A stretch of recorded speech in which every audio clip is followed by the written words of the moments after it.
आपका पहला सवाल है कि खुजली का रोग इसके बीज का कारण निम्नलिखित में से कौन सा है। तो आपका उत्तर होगा कवक। तो दोस्तों आपको 25% दिए जाएंगे, जिसमें से आपने कितने प्रश्न सही किए हैं वो हमें जल्दी कमेंट करके ज़रूर बताएं। इसलिए मैं परसेंट वीडियो से पहले आप उत्तर तैयार रखिए, जिससे कि आपकी प्रिपरेशन होती रहेगी। तो अगला प्रश्न देखते हैं।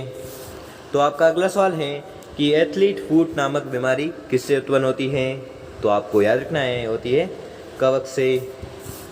अगला सवाल है प्रथम युक्त प्रतिजैविकी कौन सा था। तो आपका उत्तर होगा पेनिसिलिन। अगला सवाल है कि रिंग रोग के नाम से जाना जाता है। तो आपका उत्तर होगा शैवाल रोग। अगला सवाल है कि वह ऊतक जो द्वितीयक वृद्धि के लिए उत्तरदायी है। तो आपको याद रखना है वह है कैम्बियम। अगला सवाल है कि व्यापारिक कार्क प्राप्त होती हैं। तो आपका उत्तर होगा कार्क कैम्बियम से।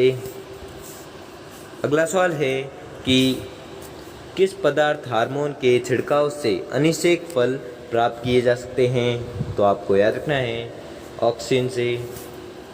अगला सवाल है कि कोशिका विभाजन में मदद करने वाला पादप हार्मोन है। तो आपका उत्तर होगा जिब्रेलिन। अगला सवाल है कि कोशिका के भीतर श्वसन का केंद्र होता है। तो आपको याद रखना है वह है माइटोकॉन्ड्रिया। अगला सवाल है कि दोषयुक्त वक्र वृक्क वाले व्यक्तियों के लिए अपोहन का उपयोग किया जाता है, इसमें निहित प्रक्रम है। तो आपका उत्तर होगा परासरण। अगला सवाल है कि चेचक के प्रति टीकाकरण में समावेश किया जाता है। तो आपको याद रखना है यह किया जाता है जीवित प्रतिरक्षियों का। अगला सवाल है कि पेचिश रोग के लिए उत्तरदायी प्रोटोजोआ है। तो आपको याद रखना है वह है एंट अमीबा। ठीक है, एंट अमीबा है जो पेचिश रोग के लिए उत्तरदायी प्रोटोजोआ है। अगला सवाल देखते हैं। तो आपका अगला सवाल है कि आँखों की दूर दृष्टि की बीमारी किसके कारण होती है। तो आपका उत्तर होगा नेत्र गोलक के छोटे होने से।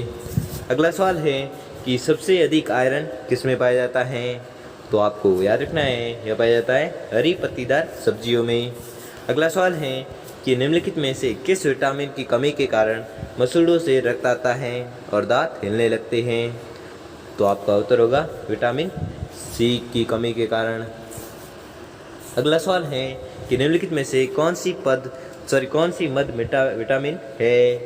तो आपको याद रखना है वह है रिबोफ्लेविन। अगला सवाल है कि शरीर में हीमोग्लोबिन का कार्य है। तो आपको याद रखना है वह है ऑक्सीजन का परिवहन। अगला सवाल है कि जब एक व्यक्ति वृद्ध हो जाता है तो सामान्यतः उसका रक्त का दाब घट जाता है। अगला सवाल है कि जब वृक्क कार्य करना बंद कर दे तो निम्न में से कौन सा पदार्थ जमा होता है। तो आपका उत्तर होगा रक्त में नत्र जनित अपशिष्ट पदार्थ।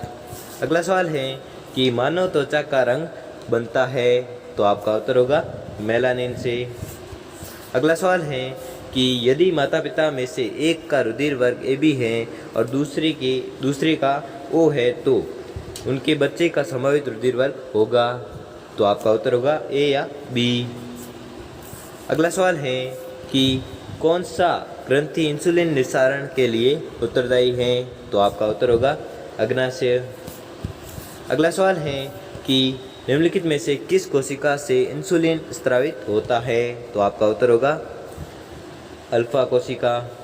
ठीक है, सॉरी बीटा कोशिका है। ठीक है, बीटा कोशिका से इंसुलिन स्रावित होता है। अगला सवाल देखते हैं। तो आपका अगला सवाल है कि निम्नलिखित में से कौन सा एक हार्मोन है।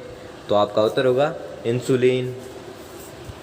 अगला सवाल है कि मानव शरीर की कौन सी ग्रंथि एक साथ अंतःस्रावी तथा बहिस्रावी दोनों की तरह कार्य करती हैं। तो आपका उत्तर होगा अग्नाशय। ठीक है, तो दोस्तों आपको 25% दिए थे, जिसमें से आपने कितने प्रश्न सही किए हैं वो हमें जल्दी कमेंट करके ज़रूर बताएं। और अगर आपको वीडियो अच्छा लगा, के लिए थोड़ा सा भी हेल्पफुल साबित हुआ तो वीडियो को लाइक और चैनल को सब्सक्राइब कर लीजिए। धन्यवाद।